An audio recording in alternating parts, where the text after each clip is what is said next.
Yeah, this one I'm not going to be roaming about. I the fire's on. It's about 6:30 at night here in where I'm when I'm filming this in Northern Ireland, and I just thought I'd come on and say hi. I want to talk about a story. I don't know where I've shared this story with you before, but I'm going to share it with you again because I think it's quite an interesting story.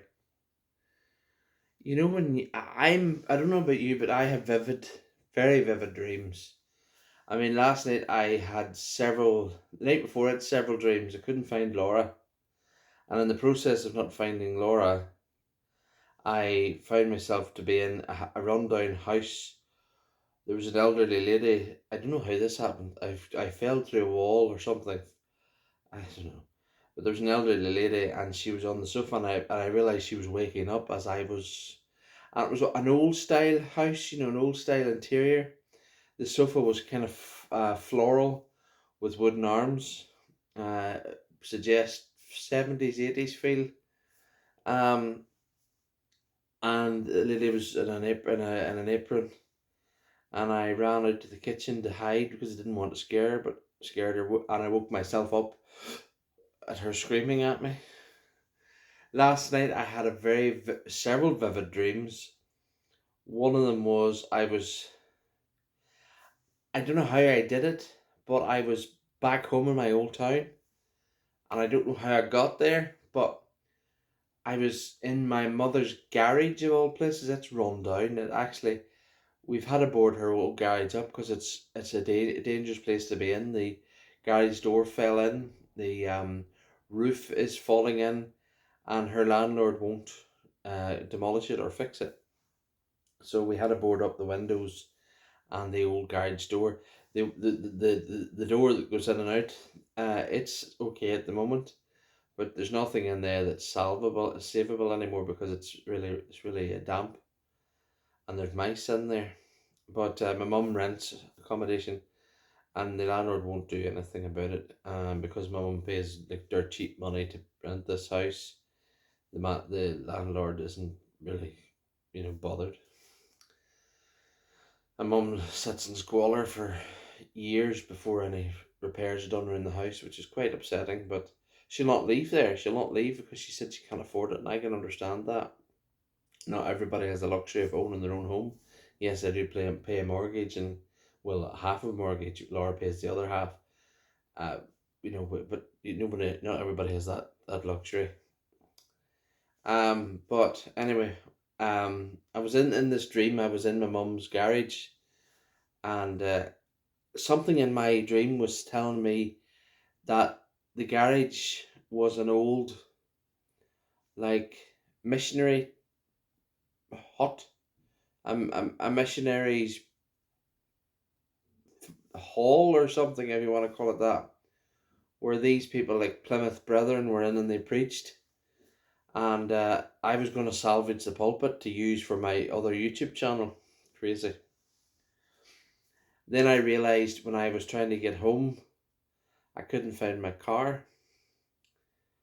And I then ended up talking to Randy Travis. Why he was in Macrophil, I don't know. But stupid. And he was asking me about my dad of all people. My dad must be in my head, I don't know. But anyway. So,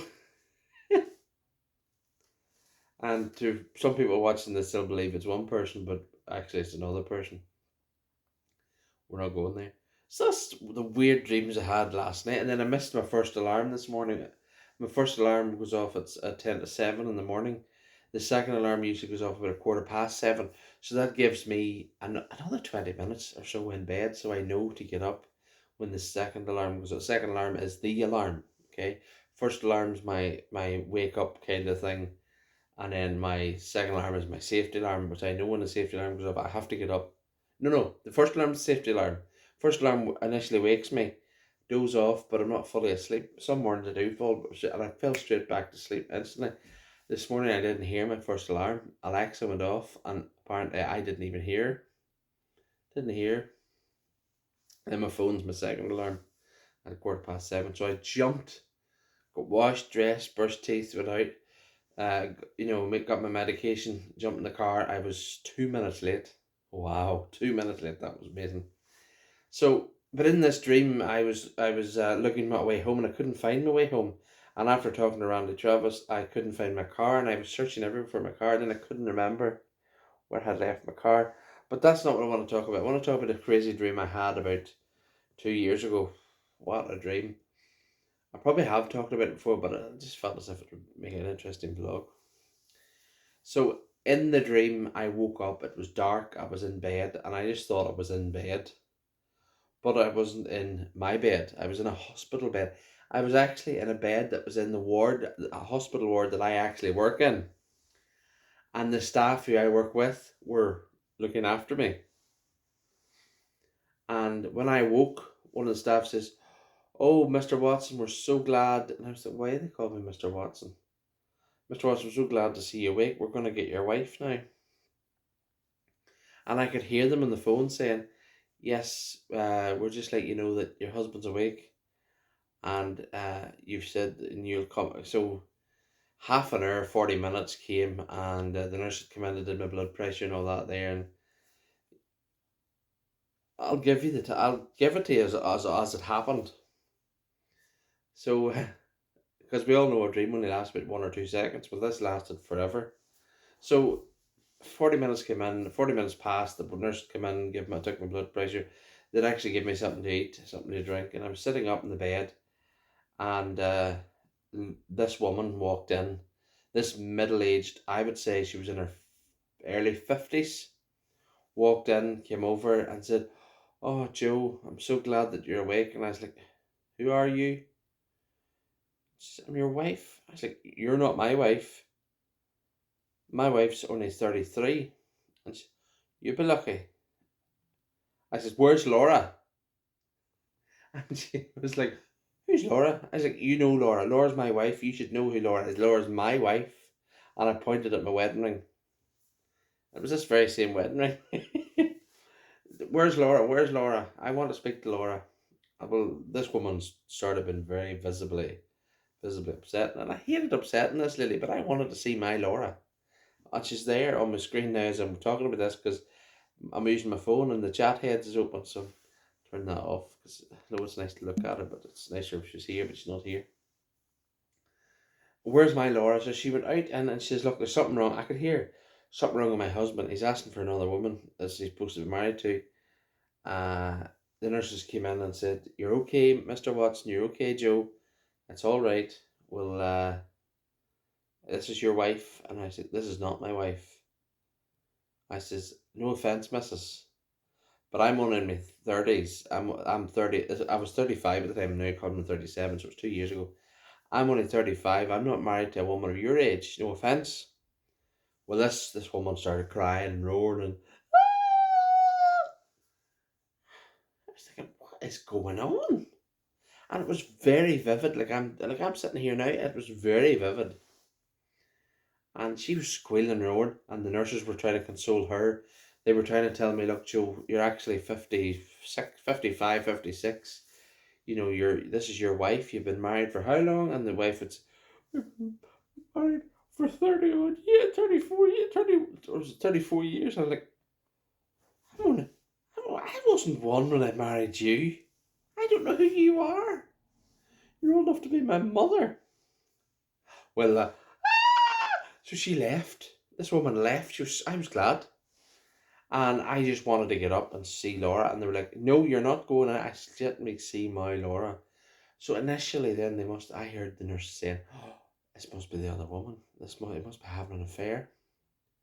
Well, I bounced and I at them. I says, "I am not having an affair.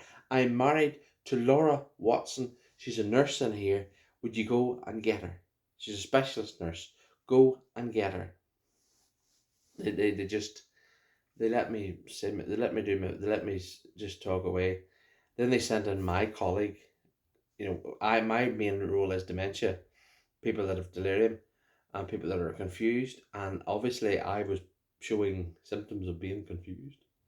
So they sent in the girl with the orange t-shirt, which was my colleague Donna. I says, "Donna, I'm so glad to see you." And she's like, "How do you know my name?" Like, come on, Donna, it's me, Joe.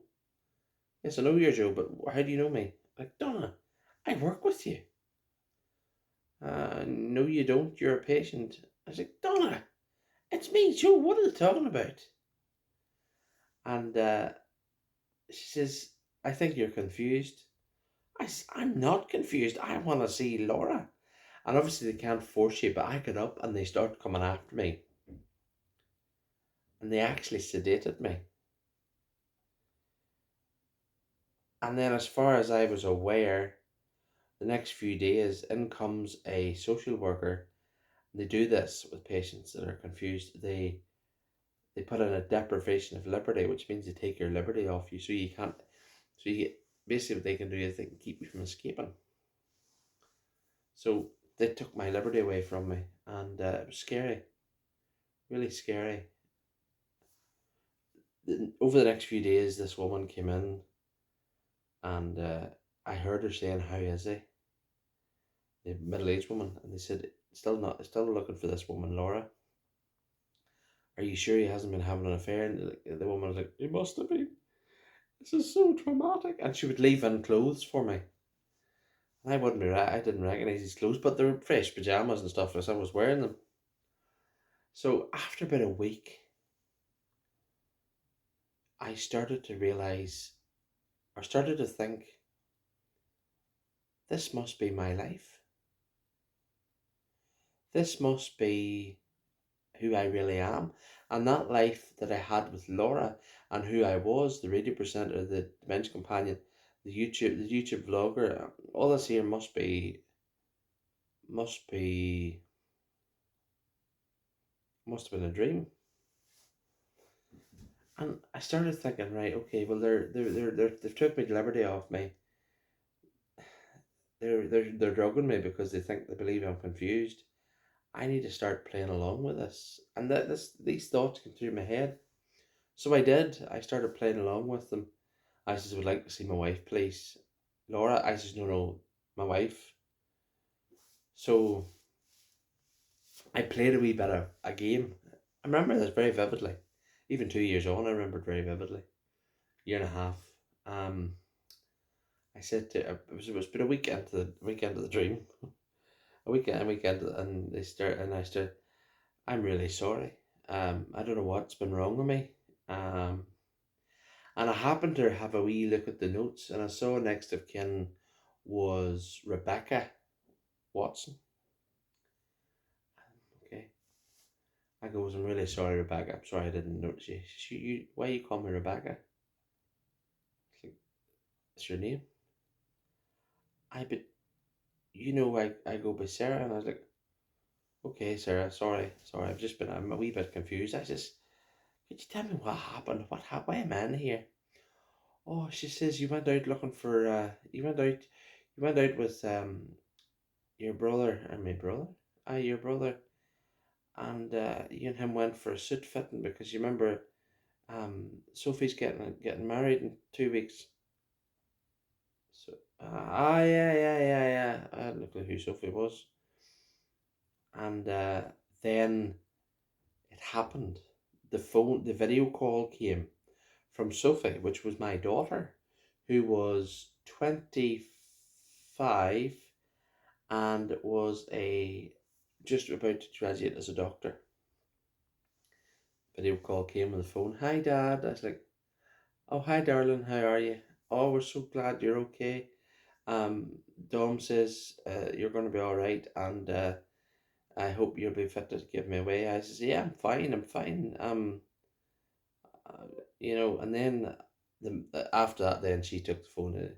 He doesn't remember what happened, and he knows me now, which is good, and blah blah blah. And then after she ended the call, she said to me, "Yeah, you had a car accident, a lorry or a truck, an 18-wheeler, drove into the side of you, and your brother's fine, he's okay, but you were the one that was unconscious and all this here. But we're so glad to have you." So then a few days passed, and I just started playing along with it. Thought, okay, I'll play along with this. I was allowed out of the bed then because I was coming round, so they said, right, we'll give him back his liberty. I was able to go to the bathroom and all, and I happened to look in the mirror in the bathroom, and I saw middle-aged me. I saw me, grey hair. I had grey hair, greyish hair. It was a bit more greyer than this, and I was like, wow.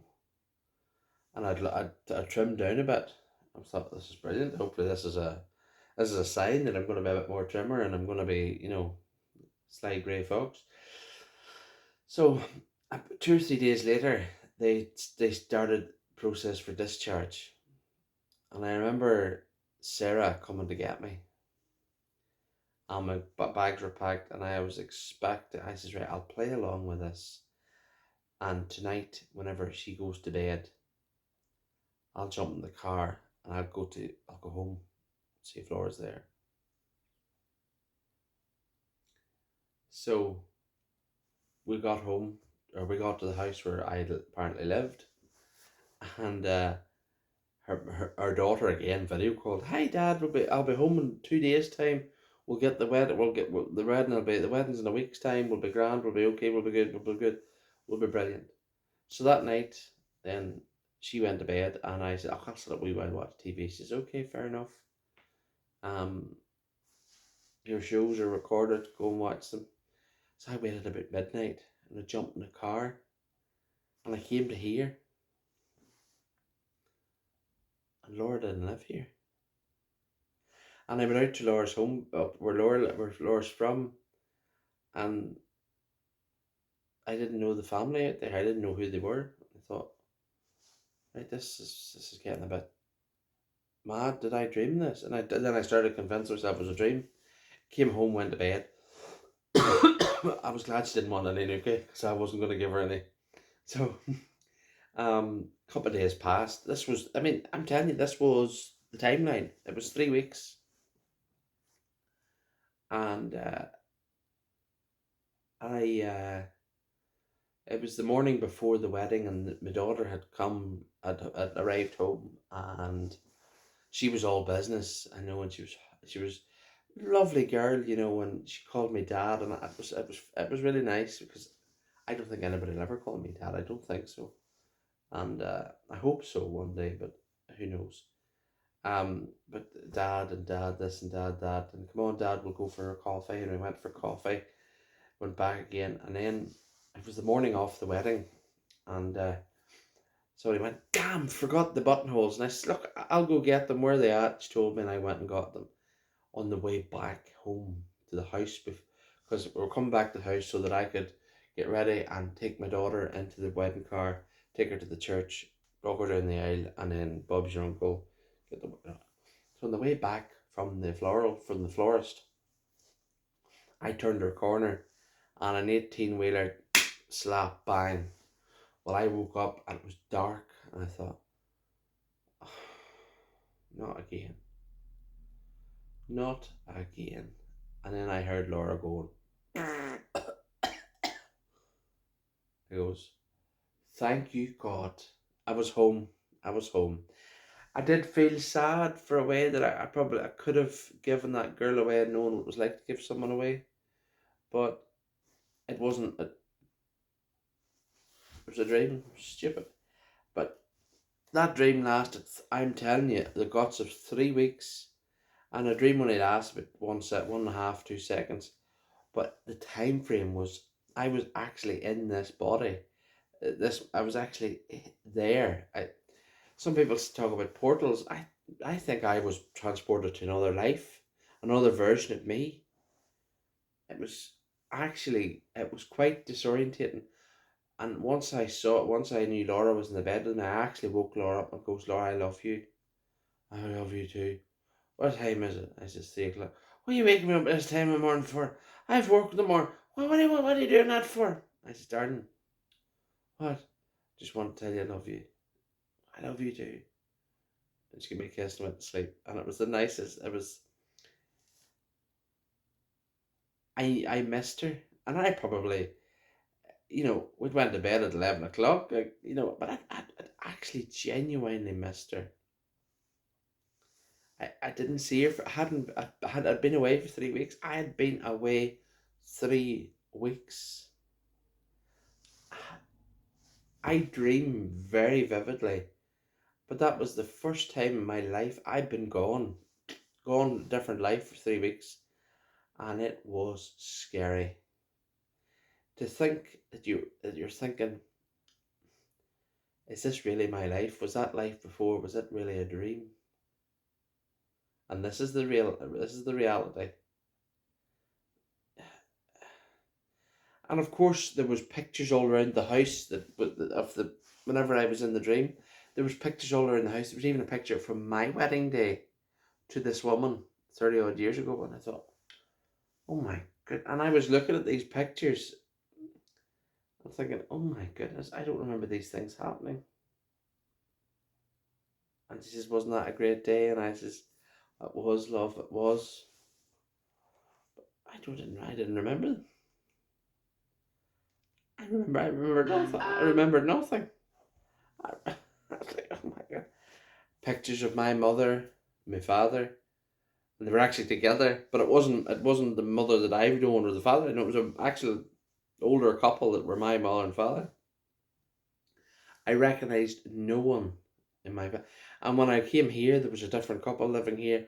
When I went out to Laura's mum's place, there was a different family living out there. It was really, really, it really was. It was very disturbing, And I would love to get one of those sleep analysis things done, just to wonder, do I slip in and out of a different life or a different portal, But many's a silly dream I've had.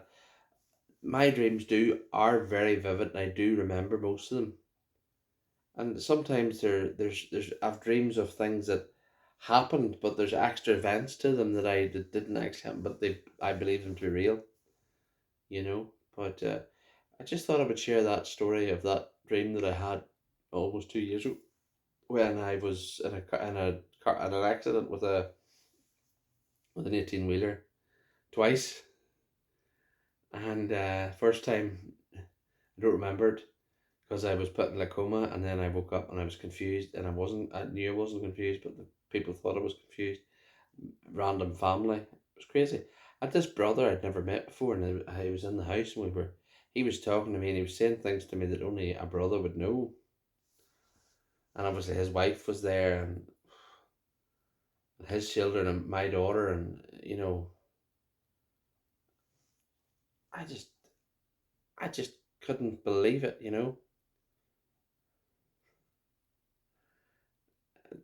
It was madness. It was completely vivid. It was real as I'm sitting here now.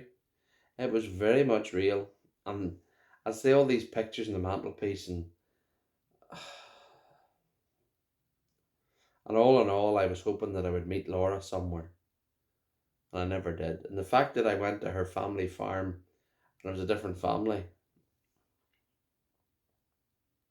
but me, Joe Watson, was Joe Watson, and I was a little older and a little slimmer and grayer, but it was me. But everybody else around me was different, apart from my work colleagues. Not weird, but my work colleagues didn't know me. I was just a patient to them. They never knew me before. You know, wow. It's funny how how the mind plays like that. And I suppose in a way probably what it's like to be someone with dementia in a way, and that was an insight to me. These things happen, and it's probably really, really sad for you and for your family, because well, I've witnessed it firsthand with families. You know, you're their dad, but you don't know them, and obviously you have memories with them, that you see these pictures and mantelpieces of wedding days and stuff, and you're clueless.